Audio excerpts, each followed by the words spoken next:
Kamalpur review মিটিংয়ে যে এসছেন, সেই রিভিউ মিটিংয়ে মূলত কি আলোচনা হলো বা কী জন্যই রিভিউ মিটিং? এটা আমরা প্রত্যেক ব্লকেই করছি রিভিউ মিটিং। এটা মাননীয় আমাদের পূর্ব বর্ধমান জেলার প্রত্যেকটা ব্লকে মিটিং চলছে। এই মিটিংয়ে আমরা একাডেমিক রিলেটেড বিষয়গুলো নিয়ে আলোচনা করছি, একাডেমিক রিলেটেড ইনফ্রাস্ট্রাকচারের বিষয় এগুলো নিয়ে আলোচনা করছি। আর আমাদের শিক্ষা দপ্তরের প্রথম যেটা হলিস্টিক প্রোগ্রেস রিপোর্ট কার্ড, সেই প্রোগ্রেস রিপোর্ট কার্ড নিয়েও কেউ পড়ায় না, বাড়িতে গার্জেনও কেউ পড়ায় না, অথবা অনেক অনেক বাচ্চাদের কাছে ওগুলো আমার কিরকম স্টেপেল করে ওটা বন্ধই করে দেওয়া আছে। আমি ওইটাকে খুলে একটা বাচ্চাকে পড়তে দিলাম, 3টে বাচ্চা পারলো। প্রিয়াপেল অর্থাৎ প্রস্তাবনার প্রথম 2 লাইন আমি পড়তে দিলাম, 3টে বাচ্চা পড়তে পারলো। এবং যদি কম্প্রিহেনশন অনিন্দিতা মহাশয়া সকলকে যথাযোগ্য সম্মান শ্রদ্ধা জানাই। আমরা আজকের মিটিংটাতে মোটামুটি 3টে পর্ব আমরা করেছি। প্রথমে আমাদের ডিগনিটারি যারা আছেন তাদেরকে সামান্য আমাদের তরফ থেকে সম্মান জ্ঞাপন করা হবে।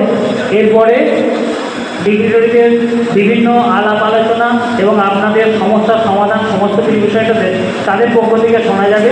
পরে আমরা আপনাদের তরফ থেকে যদি কিছু প্রশ্ন উত্তর থাকে তখন আপনারা প্রশ্ন করবেন। আমাদের ডিগনিটারি যারা আছেন তারা তাদের মতো করে সমস্ত বিষয়টা দেখে নেবেন। দুজনে আমাদের স্যারকে গাছ উপহার দেবেন।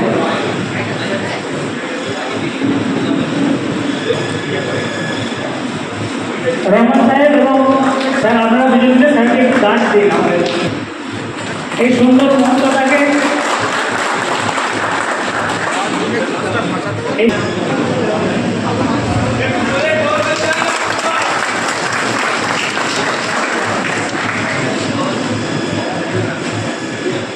ওনাদেরকেও প্রিয় প্রতিবাবুকেও গাছ দেবেন আমাদের রহমান বাবু এবং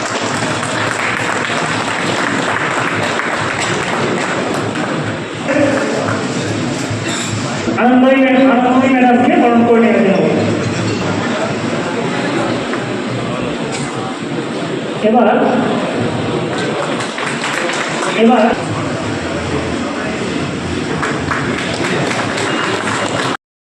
বলা এবং আমার সম্মান দেওয়া কোন জায়গায় কোন কথাটা একমাত্র আপনারা সেই শিক্ষাটা দিতে পারেন।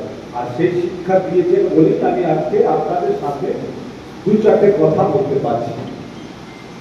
কারণ হচ্ছে আজকে যদি শিক্ষকরা সমাজে আমরা যারা বিভিন্ন সময় নেতা মন্ত্রী আইএস আইপিএস যারাই হয়ে না কেন, আমরা কিন্তু সব থেকে শিক্ষক যারা তাদের কাছ থেকে আমরা যতটুকু পেরেছি শিক্ষা নেওয়ার পর তবে আমরা এই জায়গায় দাঁড়াতে পেরেছি।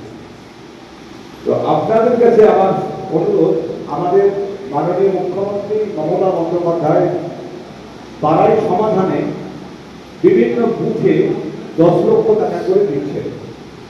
আমরা প্রত্যেকটা এলাকায় গিয়ে আমরা বলছি যে প্রাইমারি স্কুল হোক, আমাদের অঙ্গনওয়াড়ি হোক, কি আমাদের মিড ডে মিলের চালা হয়তো প্রাইমারি ভেঙে গেছে, এইগুলো কিন্তু পাবলিককে বলছি এটা আপনারা ধরাবেন।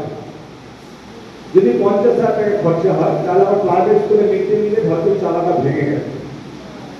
এইগুলো যেন করা হয়, এইগুলো আপনার লোকালি যারা শিক্ষক আছেন প্রত্যেকটা ওইখানে মানে পাড়ায় সমাধানে এইগুলো একটু নোট দেবেন, যাতে বিভিন্ন স্কুলের যে সমস্যাগুলো আছে আমরা হয়তো সেই কাজগুলো আমরা করতে পারি।